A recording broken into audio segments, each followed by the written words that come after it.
اعوذ باللہ من الشیطان الرجیم بسم اللہ الرحمن الرحیم۔ حضرت انس رضی اللہ عنہ روایت کرتے ہیں کہ رسول اللہ صلی اللہ علیہ وآلہ وسلم نے ارشاد فرمایا، اپنے مسلمان بھائی کی ہر حالت میں مدد کیا کرو، خواہ وہ ظالم ہو یا مظلوم۔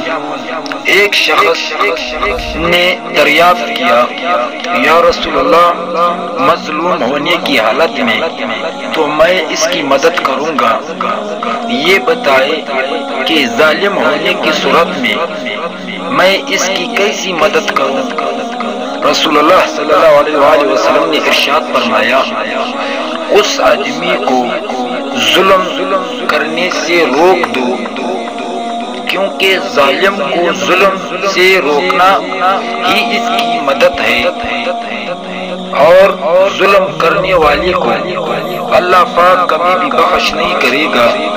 اگر آپ اپنے مسلمان بھائی پہ رحم کرے گا تو اس کو اس ظلم کرنے سے روک دو، تاکہ اس کی ہاتھ سے ظلم نہ ہو جائے۔